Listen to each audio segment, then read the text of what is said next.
Welcome. It has just gone 7 p.m. Eastern Standard Time, Monday, the 30th of October, and you are watching episode 110 of Regional Wrap. Regional Wrap, providing an insight on the issues affecting regional Australia and giving a voice to regional residents. My name is Bill Bates, and joining me on this episode are Farmers and Rural Communities Sacrificial Lambs. Is my guest Helen Dalton, the member for the New South Wales State Electorate of Murray. Helen is a third-generation farmer, retired school teacher and mother of four, raised on a wheat and sheep property near the small country town of Rankin Springs near Griffith. Along with her husband and son, Campbell, they own and operate their family farm business near Griffith, and they produce many of the products you enjoy today. Rice, maize, cereal, beef cattle, cotton, wool, and fat lambs. Although I've been told fat lambs are really prime lambs. Helen first ran for Electorate of Murray as an independent in 2015, securing 18% of the primary vote. In the 2017 Murray by-election, as a candidate for the Shooters, Fishers and Farmers Party, she secured 31% of the primary vote. Third time lucky. In the 2019 election, again as a member of the Shooters, Fishers Farmers Party, she received 38% of the primary vote, and preferences fell Helen's way, and she unseated the National Party incumbent, breaking their 35-year hold on the seat. In March this year, as an independent again, Helen was returned on first preferences. This is an unusual feat for these times. As an independent, Helen has the freedom to speak her mind in Parliament and always vote in the interest of her region. Welcome, Helen. G'day, Bill. How are you? It's been a bit over a year since we've last spoke, and obviously a lot of things have happened. It's very must be very gratifying to be returned in the 23 election on first preferences. And like I said, that's a fairly unusual feat these days. So I presume that you owe that to all your hard work, I suppose, and also the people of your region having faith in you. Absolutely. So yeah, no, it was a fantastic result, and I thank everyone for entrusting their vote with me. So I'll do the very, very best that I can. It was also gratifying that other independents got in and returned with Roy Butler and Phil Donato in Orange and Barwon. Absolutely, and they deserve to get back into. They're great members for their region, and they work incredibly hard. And of course, Joe McGurr is the independent for Wagga. So I think the independents now, we were 4 in the last parliament. Now we're up to 9. So independents are gradually taking over the state. Oh, is that mainly in regional centres, or is it a bit scattered in the suburbs of Sydney as well? There are 3 independents in the Sydney. So what's that up to there? And I'm missing a couple. But 3, I think, in Sydney, and the rest of us are out in regional areas. Well, that speaks volumes of the favour of the National Party. Well, and I think people are understanding more that independents really do represent their regions rather than towing the line. It's politics for the people, not the party. And I think it's very apparent with me, because I'll vote for whatever's the best, for my area. So, at times I vote with the coalition, and at times I vote with Labor, and I've always done that too. So just to start off, can you give us a bit of demographics of your electorate? Because it's a huge electorate. It sort of goes to the border of South Australia, and then it goes a fair way north and across almost to Wagga. Yeah, no, it's so you've got sort of reasonable sized townships, but you've got a lot of smaller townships and then a lot of vacant space as well. Yeah, a lot in between. So the electorate has increased in size, so it grew a bit more. We took in the town of Jerilderie, which was another 1,000 odd voters. So it's 110,000 square kilometres. So it goes from Griffith, which is the eastern part, right through to the South Australian border, and it takes in the lower part, takes in the rivers. So we've got the Murrumbidgee, the Murray, the lower Darling, and the lower Lachlan. So we don't have Narrandera in my electorate, and of course Wagga, Joe McGurr has that seat, but it goes from Griffith all the way to South Australia. So we take in Hillston, but we don't take in Ivanhoe, and we go right across to Pooncarie. So it's a very vast area, but it's also a very complicated area, particularly agriculturally, because we almost produce everything apart from mangoes and bananas, I think, because there's a harvest of something every month. Griffith is the mecca for horticulture and well, it's the mecca for ag, and we've got 80 different nationalities in Griffith, and that's because the work's there. So from rice, maize, cotton, we've got citrus, grapes, and of course we've got wheat, barley, the winter cereals, and canola, fat lambs. We've got pretty much, we can do most things apart from the tropics or tropical fruits, but and a very interesting and kind of complex, I suppose, region. Well, we'll take care of all the tropical fruit for you. Yeah. Hands. Yeah. You don't have to worry yourself about that. But now I was reading some of the information from Jeff Kendall, the chairman of the Central Murray Environmental Floodplains Group, and he gave me a bit of an indication that since the water buybacks going back a number of years, the amount of water available to irrigators has dropped by nearly well over a half by his reckoning, and of course within his area of interest, they've lost a number of prime lamb producers, dairy producers, and general agriculture as well. So, and it's I haven't got this. Don't remember the exact figures, but they're fairly substantial to lose that much food production, and it comes to quite a number of $1 million to the communities in that. So, what's your take on the water buybacks over the last number of years and their impacts on production? Because I get a feeling, particularly rice has dropped down a fair bit, and we're now a net importer of rice rather than being a net exporter. Well, we don't. Depends on the year. Of course, we don't grow basmati, but getting back to water recovery, it's we've certainly done the heavy lifting, and a lot of these rivers now have been over recovered, and we're losing because of some of the rules that they have. They won't give timely allocations. We're actually losing productive capacity as well, and we keep talking about making an allocation announcement in a timely manner so that we can get our crops in. So right now, we should have our cotton all in by about the 15th of October. If you're late, you will take a yield penalty. Every day that's late means a higher risk. For rice, it's a bit more forgiving.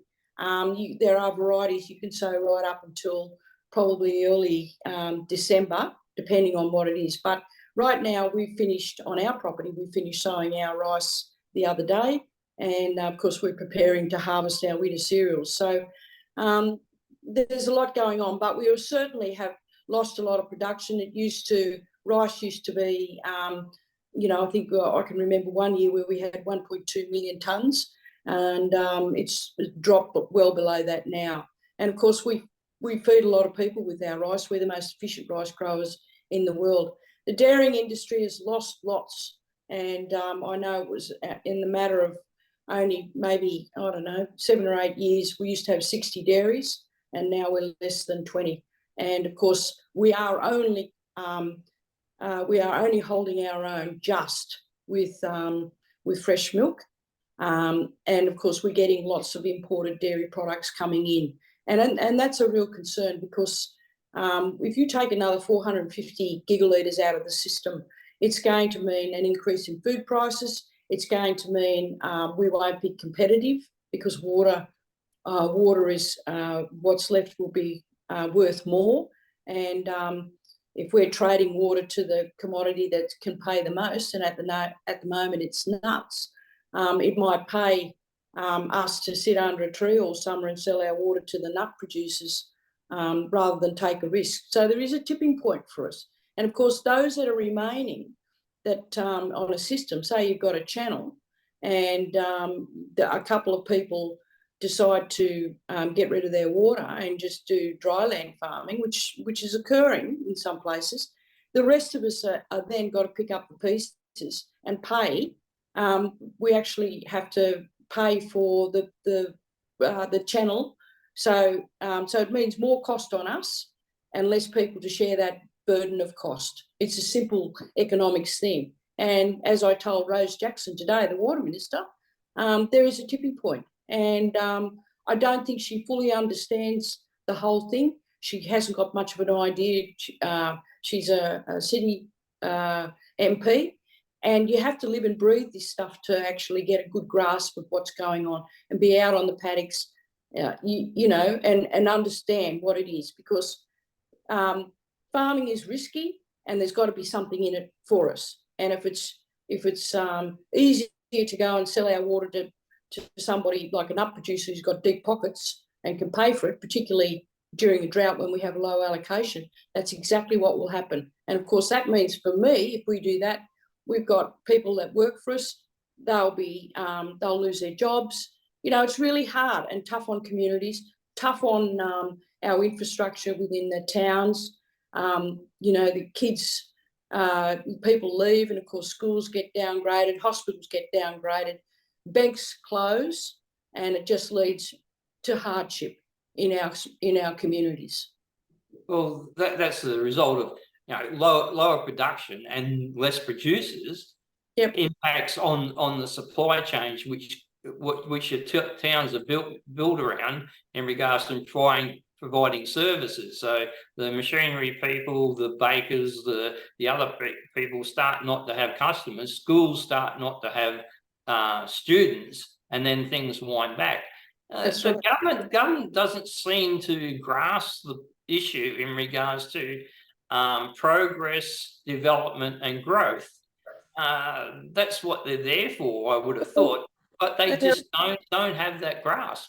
No, they don't. And the other thing is that they don't get it too, that we produce a product such as rice and dairy. It does go to processing. So you've got the rice mill in Deniliquin and Leeton. There's jobs, hundreds of jobs between, you know, Leeton and Denny. And if there's no product to mill, those people leave town. And of course, if there's no, you know, with the dairies, if there's processing involved with all of that, people will leave. And I just don't think they get it. They just think, oh, well, it's just over the Blue Mountains. It's not going to impact on me. But it is. It's going to impact on the price of food. It's going to impact on good quality Australian grown food that won't be on their shelves anymore. They'll have foreign food coming in, filling up our supermarket shelves. And once farmers are gone and that water's gone, it is gone. But here's the thing, even internationally, like if you look at the situation that's been going on in Holland for the last couple of years, the government sort of stomping on the farmers there, it seems to also be in Australia. It's just not the lower Murray-Darling. We've got the same situation in Queensland. They play the situation off that the reef's in danger or something like that. So the first thing they sort of take a stick to is people on the land. You mounted this soil erosion, runoff, pesticides, fertilizers, and things. And so they hit you with a big slather of these regulations that really puts producers in the situation. Well, it adds to their cost. Therefore, when it adds to the cost and they haven't not making the margins, they have to make a decision: do they stay in business? And it's getting that way. And your situation is worse because yours is just a simple, basic thing: water. It's not matter. But can you give us a bit of an idea what the purpose of all these buybacks of water and the environmental side? What have you got any idea what the KPIs are for this water buyback and the extra flows? And are they any of these KPIs being realised? And will additional water meet any of these KPIs? Well, if you're looking at river health, because they're not looking at carp, they just think that the answer is just to fill the rivers up. Well, particularly the Murray. They're concentrating on moving that water down the Murray when we've got constraints. I think the KPI for Tanya Plibersek is that her seat is in Redfern and the Greens are nipping at her heels to take that seat. And if she appeases the Green vote and says, I'm delivering 450 gigalitres, I'm doing what I said I'm going to do, it's an easy sell, particularly for people in Redfern that don't actually understand the river systems and all of those things, the constraints and everything about what we do. It's an easy sell for her to say that and say, I've saved the world, or I've saved the rivers, and keep the Greens at bay. And it's all about the next election, as far as I'm concerned.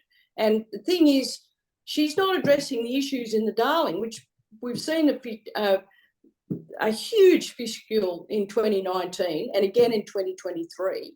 And the way they're managing the river, Rose Jackson will see another fish kill as well. So the water, it doesn't run uphill. So they should be looking at curbing floodplain harvesting, making sure that there's enough, expanding the Menindee Lakes, making sure that we've got decent end of system flow through the Darling, and looking at the way they manage the resource, because any expertise, I believe, has left the department that knew how to manage the resource well, and they just think adding water is going to do the trick. We've got huge amounts of carp. Our water quality is just disgraceful, and of course the carp is like an underwater rabbit, and it's churning up the rivers. And then right now you've got a blue-green algal, a red alert on the Darling right now. So what they're doing is not working, and they need to take stock of what we're doing. We haven't really got a water problem, we've got a water management and water accounting problem.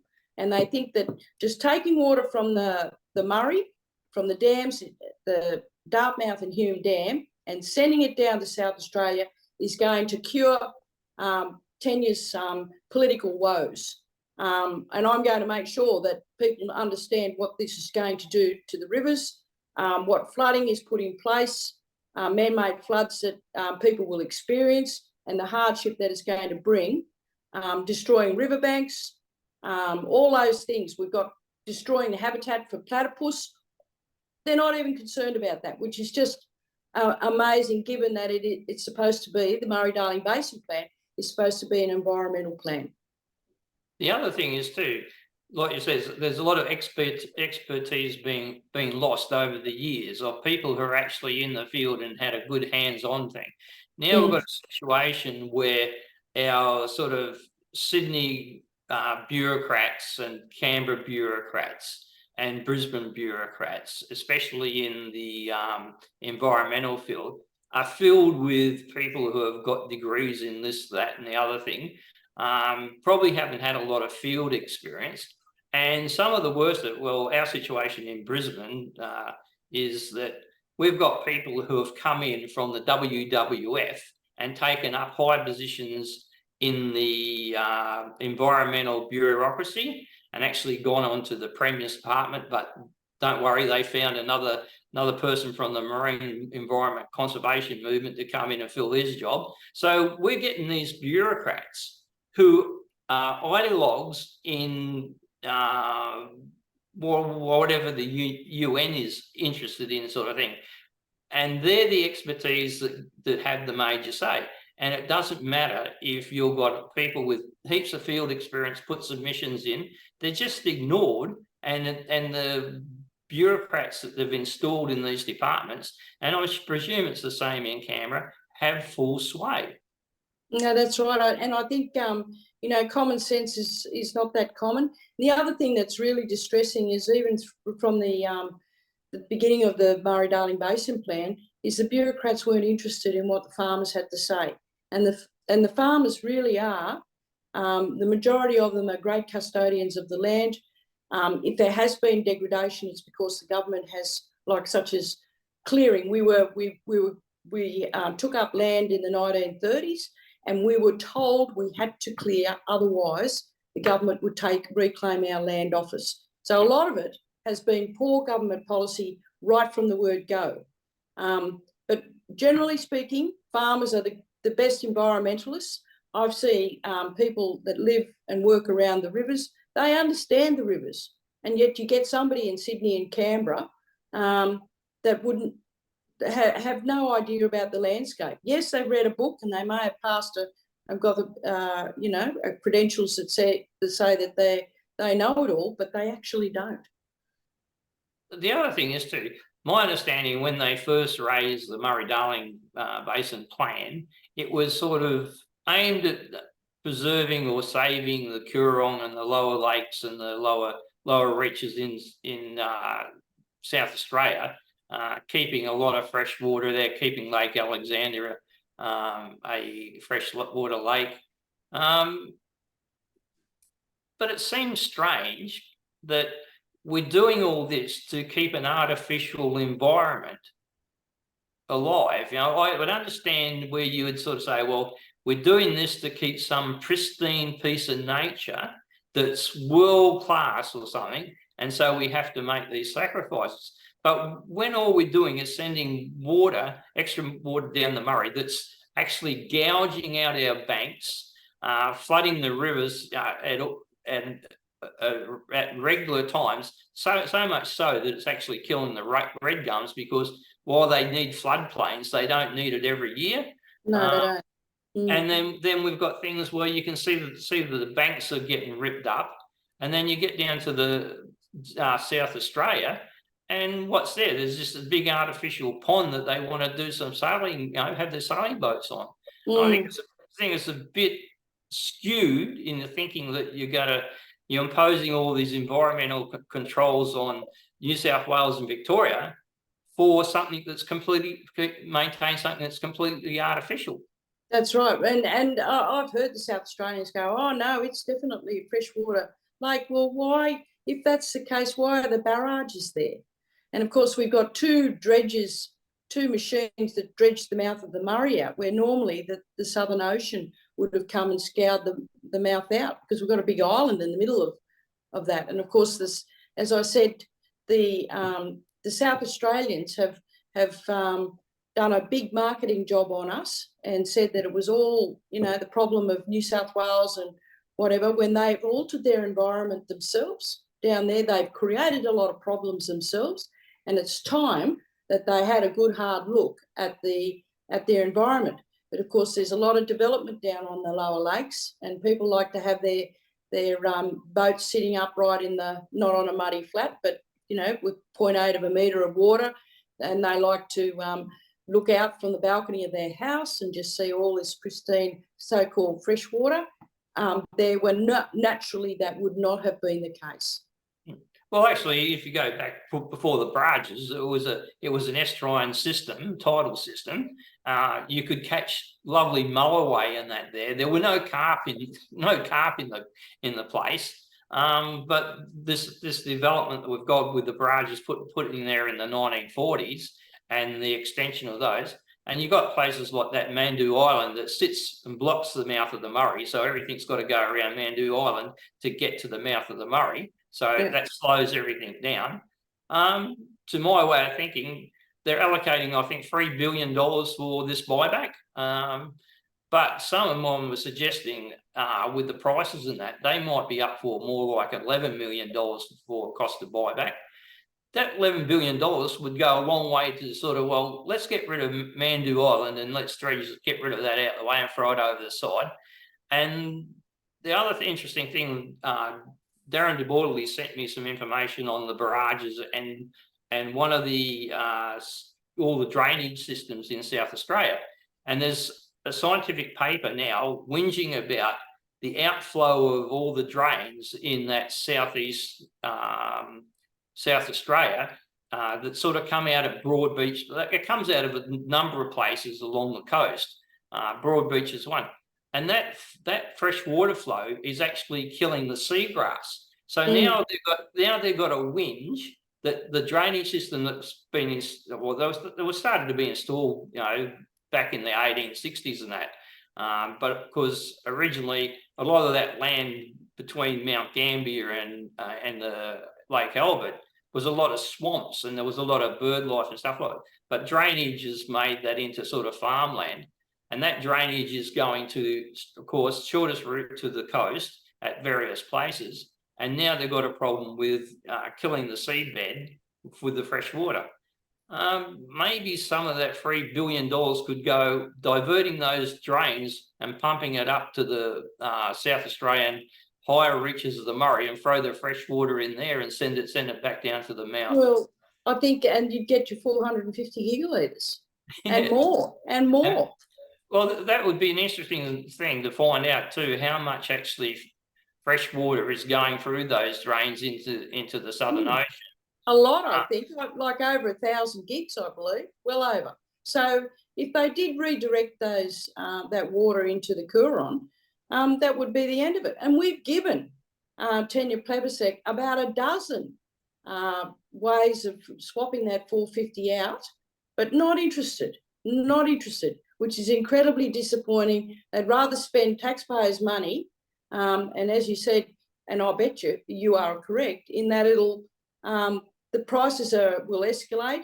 It's going to cause enormous damage to communities, and of course, it's going to cause increased prices for our food on the supermarket shelves. I mean, I can't believe that they wouldn't consider other ways of swapping that water out. Especially when it's in South Australia. The whole issue is really South Australia is the problem. It has problems. So there has to be a concentration of fixing the problem within South Australia. And like I say, with that drainage system that's happened over more than a century and gradually built up over the years, a lot of wetlands were lost too. Maybe part of and of course they've lost all this bird life and that migrated bird life. Maybe there should be an overall environmental solution for the southeast South Australia in restoring some of those wetlands in a flow that takes them towards Lake Albert, and that gives them a natural environment. So it would be worthwhile, and they could do it on their side of the border without affecting New South Wales and Victoria. Oh, absolutely. And I think that they need to include the southeast as part of the Murray-Darling Basin Plan, and they've just conveniently left that. It's just amazing. And we really need to review the science and have a good hard look at what's going on, because since the inception of the plan in 2012, we have gained a lot more knowledge, and it's time that they took stock and had a look at it before they decimate communities. I think the other thing is too, because of the last story with Darren, I've been fed all this information from different peoples, and there's so many facets in regards to what people in South Australia have as priorities in regards to what they want to maintain. And I don't think there's not enough people standing far enough back to have a complete overview and a refocus on things in what's going on in South Australia. And the problem is, like you say, the expertise is still they're using are these people sitting in Sydney, Melbourne, maybe Adelaide, and then Canberra, and they really haven't got the practical experience to have a refocus on the whole picture. Oh, I agree. And I'll continue to take the fight up to the government, both of them, the New South Wales government and the federal government, until, you know, we do get some common sense. The other thing that would concern me too is if Victoria is out of the picture in regards to the supply of the additional water, there's probably not going to be enough national people in the federal parliament pushing back on it, because one of the things about politicians, if it doesn't affect me, well, then I'm not going to worry about it too much. So do you think it's a bit of a situation that's the same situation isn't confronting the people in Victoria and them getting their backups and fighting as well for this change? Well, I mean, at least Victoria have said don't come looking in my back door, and I think that's the Victorian government should be commended for having that stance. But the Commonwealth, of course, I think there's a lot of MPs that they do. When I speak to even some of the Sydney MPs, and even, you know, the Libs or whatever, they're just saying, oh, well, it's not going to, I don't do water. I don't do water. And I said, you don't eat and you don't wear cotton clothing, you don't do water. And they're almost embarrassed. They know they should know a little bit about it, and they don't. So since June, we've run 2 forums in Parliament. The first one was like, you know, all the things that you wanted to know about water and too afraid to ask, and that was well received. And then just recently we've run another one about the constraints with Louise Burge, who's getting flooded out, to talk to about South Australia and the narrative that they've pushed, and the fact that the Murray River is being run incredibly hard, and it's causing huge problems, environmental problems in itself. So that has been well received as well. We've done nothing but water since probably May. I've done private member statements. Every question that I've asked, you know, a question without notice has been to Mins about water, to try and put it front and centre. And if there's nothing else, it's forced the National Party too, because I had a member come up to me and go, oh my God, I'm so sick of this water. Now we have to sit down and talk about it. Well, about time. Well, you can understand maybe why they're losing their seats in regional New South Wales. Well, somebody said there's no nationals in South Australia. The nationals are all in Victoria and New South Wales. South Australia are cleaning up with the water, and we're left with the problems. So what does that tell you? Well, we don't have nationals in Queensland anyway. I mean, we've got the LNP, where the nationals got merged into the LNP, but really it's just a Brisbane-based party that sort of. The problem is, you know, their focus is on the 73 seats in the southeast Queensland, and you've got the same problem. You've got 70 odd seats in the in New South Wales. You know, that place, Newcastle, Sydney, and Wollongong, and regional New South Wales is pretty short on seats. That's right. No, but it's up to every member of Parliament to find out, I think, about water. It does impact on every one of us. So, you know, it's not good enough for people to say to me, I don't do water. Really? Yeah, but the thing is, they might do water in the city, but they're thinking of only drinking water. They're not thinking of irrigation and production. I mean, there's been a lot of talk in regards to Sydney and the Warragamba Dam and the need to, you know, get more water in the storage and that. but it's not dams are not a popular thing. We don't seem to touch on those too much.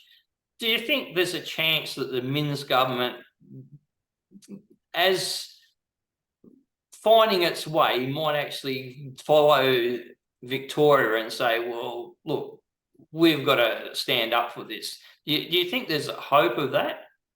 Well, I'm going to, well, I did today, apply as much pressure as I possibly can, and I won't rest. I've already, as you know, I'm already working through other ways where, you know, they need to be stopped in what they're doing, and it's everyone's problem, and it's no good.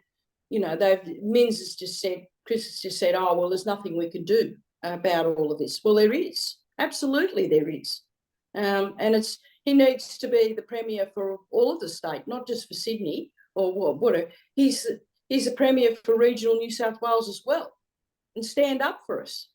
And, you know, he's biting the hand that feeds him. So I just don't understand why they don't get a. We've got a premier too who's supposed to look after all regional, you know, all of Queensland, but the legislation that keeps coming out of Brisbane, you wouldn't think that in regards to the way they weaponise the environment to basically block out dams, unless it's a pumped hydro dam. They can find, it's amazing, they can find $12 billion at a drop of a hat to build a pumped hydro dam system, but they can't find other money to build a dam that provides potable water or irrigation water, because the numbers don't stack up when they do the cost benefit analysis. So we seem to have a bit of a problem here. We do, absolutely we do, and I always don't talk about. I would talk about flood mitigation, because that softens the blow. You know, with the variability of our climate now more than ever, we probably need these dams, and I'm pushing for the Burrinjuck Dam to be increased because it's a great catchment, and we are, you know, if our population increases, the need for water is there, and of course all our dams now are full of environmental water. It's just amazing how many different buckets of water there is, that it's all a different name, but it's environmental water. In fact, we've done the numbers, and it's like 4,600 gigalitres, and initially the plan is 2,750 gigalitres. So we've got held environmental water, we've got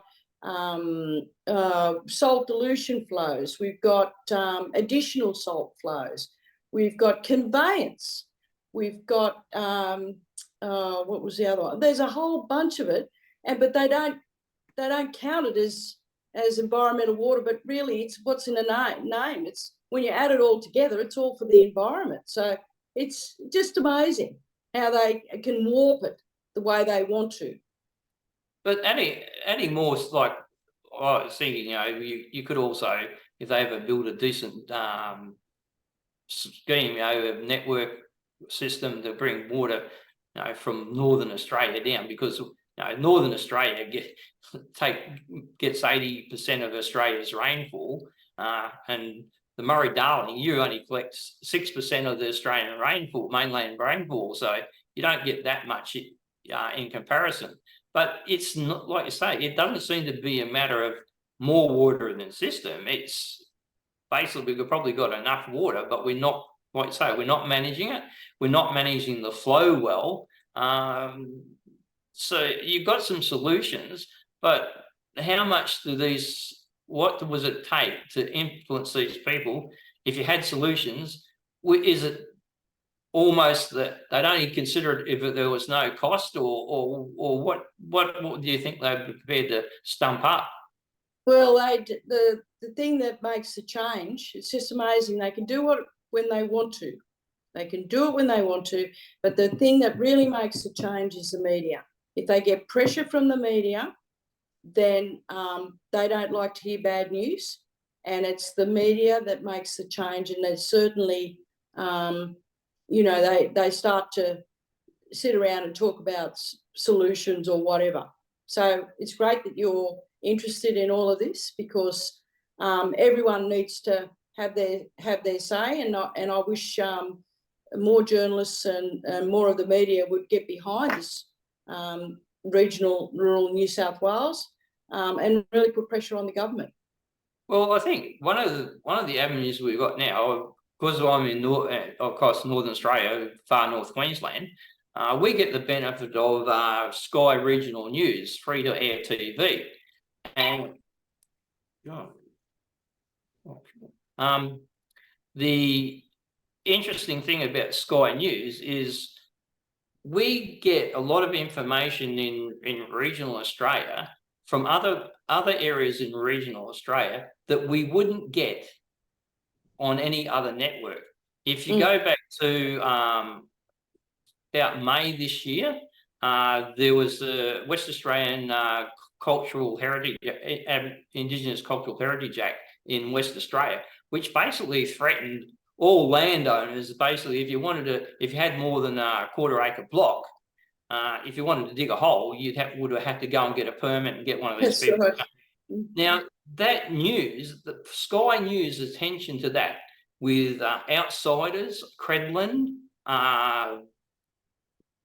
Paul Murray, that came across like into Northern Queensland, regional Northern Queensland, through that outlet, and we got a very good insight of what was happening if we got the voice went through, or that's what we perceived what that would be happening if the voice came through. So that's really interesting. That I don't know if you've got regional Sky Regional News there, but they're definitely an avenue if there's a case for the regions to put across. They seem to be a very good group of people in regards to letting us have our time on air and put the message out there. And if you ever watch Sky Regional News and those shows, all the commentators do have, or seem to have, sympathy or empathy for regional people and the different things that are going on, especially now with renewables. And it seems that the regional Australia, we're getting bulldozed in regards to wind farms, solar farms, and transmission lines. And of course, it's not happening in Bondi, and it's not happening in the Sydney Harbour or anything like that. It's always us. So if we can ever make the case on Sky News, I think it's a definitely avenue to push. Absolutely, I totally agree. Talking on other matters, we'll move on to other things in your region, and cooperation between the independents, especially the regional independents. How's that working out? Like, obviously you, Roy Butler and Phil Donato were both in the Shooters and Fishers with you. Do you still have that good alliance with them in regards to conversation and things like that to sort of help each other along for different issues? Well, and it depends on the issue. Yeah, on most things we're aligned. In fact, the independents, we're just sort of 9 of us now, and we're starting to find our feet. And I have suggested that we have a dinner or a get together, and to be seen as a bit of a force in Parliament, just to let everyone know that we are talking to each other, because they've scattered us around. Our offices aren't all lined up together, so I think that's been very, very deliberate. Where yeah, I would think so. Try to diffuse us a bit and put us in different areas. And I think that we need to really get together, and we have or just with the crossbench too, on certain issues. And because it's very much a hung Parliament, Mins is watching exactly what we do, because he needs the support from all of us to keep government. So we need to be able to utilise that influence, and I've certainly spoken to some independents about that.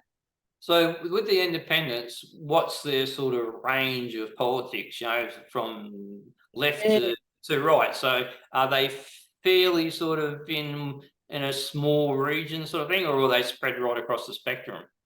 Well, I think we're spread fairly well across the spectrum in a way. But I mean, there are some. It's most of the time we're on the same page. I mean, we talked about rents and all of that, and we certainly influenced the government on that. But there are some varied things. I mean, you've got Alex Greenwich, who's the member for Sydney, and it's just incredible, really, when you look at some of these city MPs. It's their electorate's like 11 Ks or something across. When you look at mine, it's about 700 Ks. It's just, so you can see it is difficult. He's got a different perspective on a few things. We've also got the member for Waverley, I think, and the member for Holsworthy. They're in Sydney too. But I mean, if you can put your case to them, and I've explained a lot of things, generally they understand and are quite supportive. But yeah, we need to really show that we're a force to be reckoned with, I think, and that's as we're all finding our feet. I think that'll certainly next year. I think that's the way to go. We've only got another 2 sitting weeks left, and that's this month, and then we break until February. Well, the other thing is interesting with the people who independents from the city, especially within the inner city of Sydney or even Brisbane, they're always under pressure from the Greens vote anyway. So it's pretty hard for them to sort of really say, well, the regional areas need dams and they need water and they need irrigation. It's not something they're probably prepared to run out to their constituents. So it makes it a little bit difficult. It does. There's absolutely, and like I said, a lot of them go, oh, well, I know in a lot of city MPs, and that would be water's not their wheelhouse. Well, I encourage them to come out, and a lot of MPs do, but I haven't seen. We need more of the city MPs to get out into the regions to understand what's going on. I mean, we certainly are very much. I think we understand what's going on in the city and support some of their issues. But yeah, it's reciprocal. I think they need to get out a bit more as well. The other thing is too is like you were mentioning with Tanya Plibersek, her seat would be under pressure from the Greens, and that's the same thing we had with Queensland just in the state election. The state election, we're coming up to another one this year, but in the last state election, 2 seats went to Greens, but they were taken off Labor. They even unseated the deputy premier, Jackie Tradd's seat. So that's the sort of inroads that they're making in the inner city areas, that they are a threat to Labor. And of course, that makes Labor, to preserve those seats, very, very conscious of the Green vote. And then this is the problem, to sort of protect that, stop that flow away from them to the Greens. They've got to come up with policies, and those policies inevitably hurt regional Australia. They do. Absolutely. Yep, you're correct.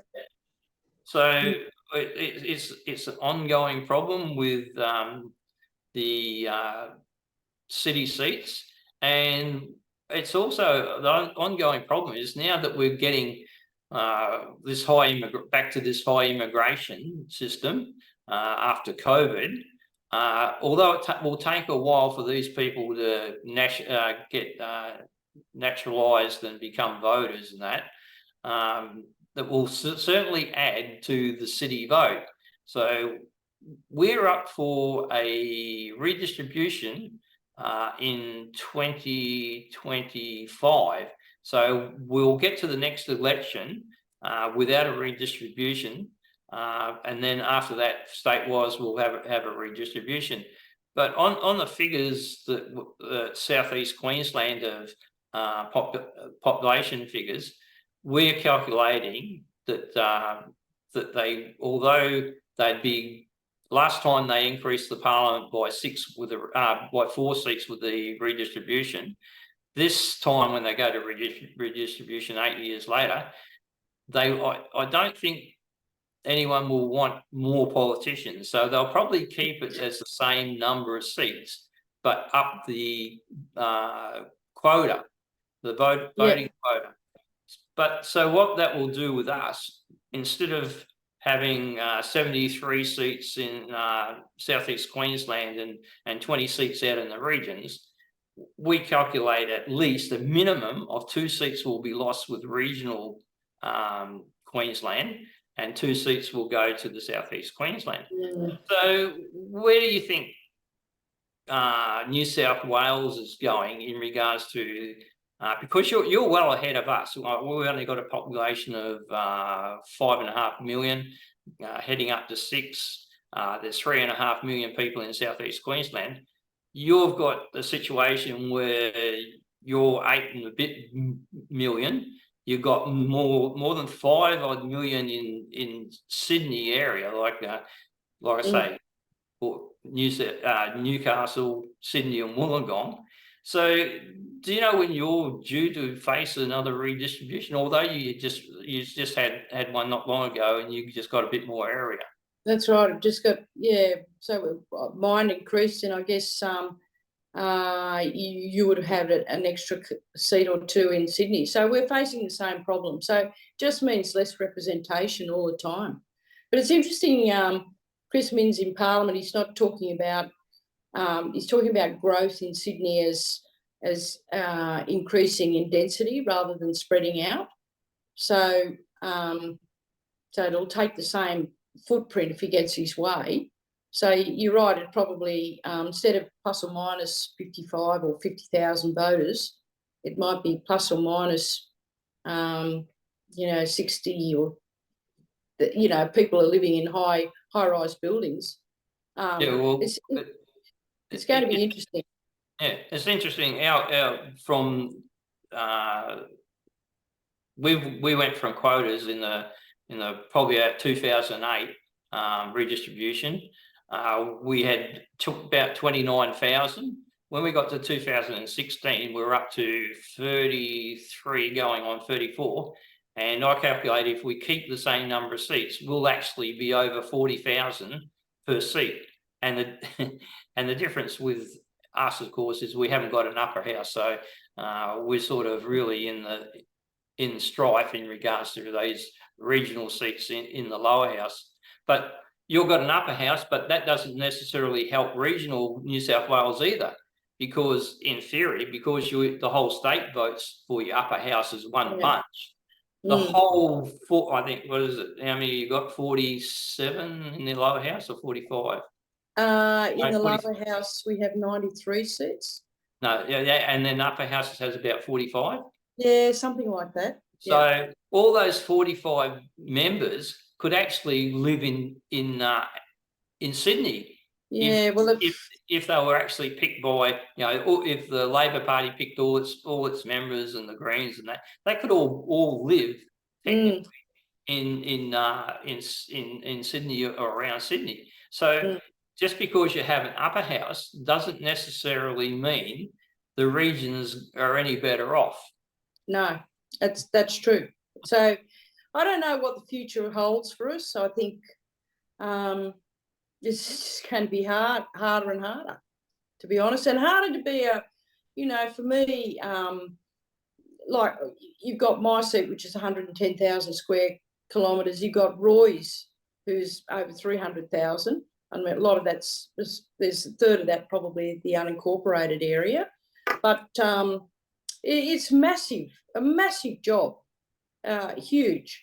And when, as I said, there's some MPs that have, if they don't get home for lunch, 11 kilometres across their seat, like it's just bizarre. And they think, they go, tell me again what you've been doing, like we've just been on the road last week. So we've done thousands of Ks in the last week to get around, and I didn't get to everywhere. I've missed places that I wanted to get there. I just didn't have enough time. And the other thing that makes it even harder for the region is if the bureaucracy that's in Sydney, Melbourne, Brisbane, Canberra are full of people with zero interest or empathy for regional Australia, and not doing the sort of field work that they used to be, with the Department of Primary Industries and things like that. You used to have all these agricultural stations and all these forestry stations and all these people out in the field putting in good input. Now, without that bureaucracy that's a bit more fair-minded, we're even in a worse position for regional Australia if the bureaucracy is stacked against you as well. And it'll show in our, on research and development. I just think it's just so important in agriculture, because we'll lose our edge on other countries. Like we're pretty sharp. Like for us, we as far as water use with rice, we're highly water efficient, and it was no more plain to me is when I went to Mexico. I went to Mexico to a university there, and we had a talk about R&D in what was happening with their agriculture, and basically they'd cut all our research and development, and the only thing that they did do any breeding or whatever for was for the bullfights, and they were importing food from the States, and of course corn is a big staple for them, and they were in a lot of trouble. And that was back in 2007, and it just highlighted to me just how important it is to keep up with everything research and development. And it's also the same, I think, with all those facilities and infrastructure that we have in our communities. You must keep up, because I feel like I've inherited the electorate because it was in the doldrums for years. It was a safe national seat, so there was very little money coming in. They didn't need to do anything or spend any money, because everyone just voted for the Nationals anyway, because there was never really anyone else to vote for. Labor never put up a reasonable candidate. And, you fall right behind. And I feel like I've inherited this rundown farm, and to get it back, to get it up to speed so we're efficient, we're from paddock to port, or our road system is good, our rail is good, our bridges are good. It's just a massive job to get it all back up to speed to where it was. We haven't, the investment in my electorate has fallen behind. Like for instance, the Tulibuck Bridge, it was built in 1925 for a horse and cart. And now we've got people wanting to road train product across that bridge down to Port of Melbourne or down through, and it's just not going to cope. And they've refused to build a new bridge, and it's way past its use-by date. And it's the same with the Swan Hill Bridge. So the government has let us down. So we need to have that infrastructure to make sure that we're the most efficient in that regard, and that back our farmers and back our communities. The government needs to get up to speed. The other thing is too, peak bodies. I have issues with the peak bodies in Queensland, like our banana growers, cane growers, and Ag Force, and that. They got their offices down in Brisbane, and the people they employ, communication experts and all this other thing. Do you think the peak bodies of agriculture, cattle and all that, have to pick up a bit of slack and really fight a bit harder, and maybe even establish offices and that in some of the regional centres, rather than just depending on their offices in Sydney, Brisbane and Melbourne so they can go and have coffee with the bureaucrats? I think they've got to, they don't mind, because we all pay into these peak bodies like the NFF and New South Wales farmers, and there's so many of them too. We almost need to, we talk about government having different departments. We've almost got to streamline our own peak bodies, because in some cases there's a couple of different organisations doing the same job. Like we've got the NFF Water Task Force, and then we've got National Irrigators Council, And then we've got New South Wales Irrigators Council. So we're almost overrepresented. But in saying that, those bodies... But haven't got the whole power in one thing. They wield a big club. That's right. And they need to get a bit of giddy up and truly represent their members and their membership. And that's at times, for me, you know, they're a little bit wanting in that regard. Yeah, well, I've always suggested to the cane growers that they ought to get out of their offices in Brisbane and bring them up to Mackay, and at least all the staff employed by the cane growers as association, they'd be in Mackay and spending their wages in Mackay instead of in Brisbane. Well, that's right, and we push the Murray-Darling Basin Authority to have people get out in that organisation, to get out into the regions and have a person in Griffith and have a person out at Deniliquin, and they reluctantly did. I'm not sure, you know, one person out in an office, I'm not exactly up to speed with what they've done, but they drag their feet. They want to be in Sydney or Canberra. They don't, you know, if they're making decisions and they're out and based in these regional areas, they have to wear it in the community, and they'll get a big understanding of the impact of their decisions if they're out there. So I'm all for getting them out of their ivory towers. Absolutely. Because the thing is, everyone would get to know who they are pretty soon, and every opportunity when they go into the newspaper shop to get their paper, they'd get an earful. Every time they go to a restaurant, they'd probably get an earful and get a pretty good understanding what they need to do. Well, they get out and inspect the sites and for sure, understand. Yeah, and they can see some of the damages themselves. I mean, I just don't get it in regards to allowing so much flow to go in the river that you're scarring the banks and that.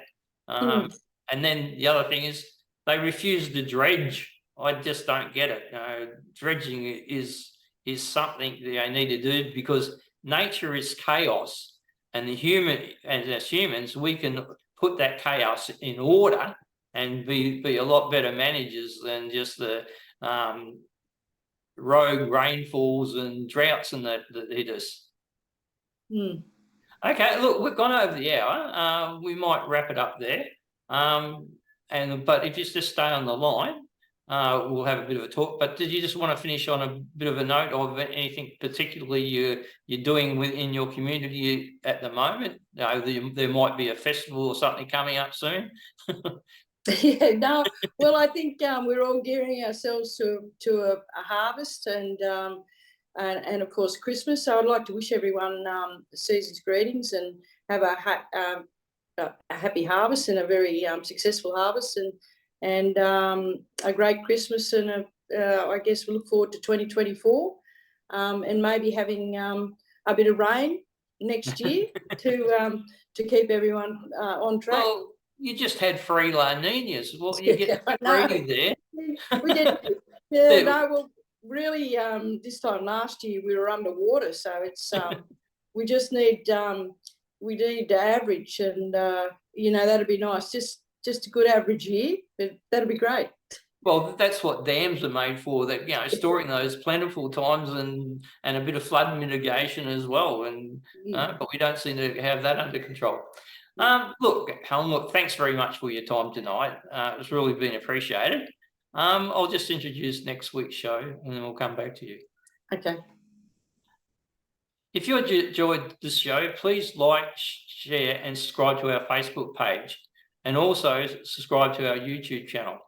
Our next episode will be an episode with Peter Scott, Mayor of Cooktown, and also Wayne Butcher, Mayor of Lockhart River. And we'll be talking about the needs of regional North Australia in respect to what now that the voice has failed, and what's the expectations for economic development of the North, especially for Indigenous communities, and working together with other communities in Northern Australia. So join me then. Thank you.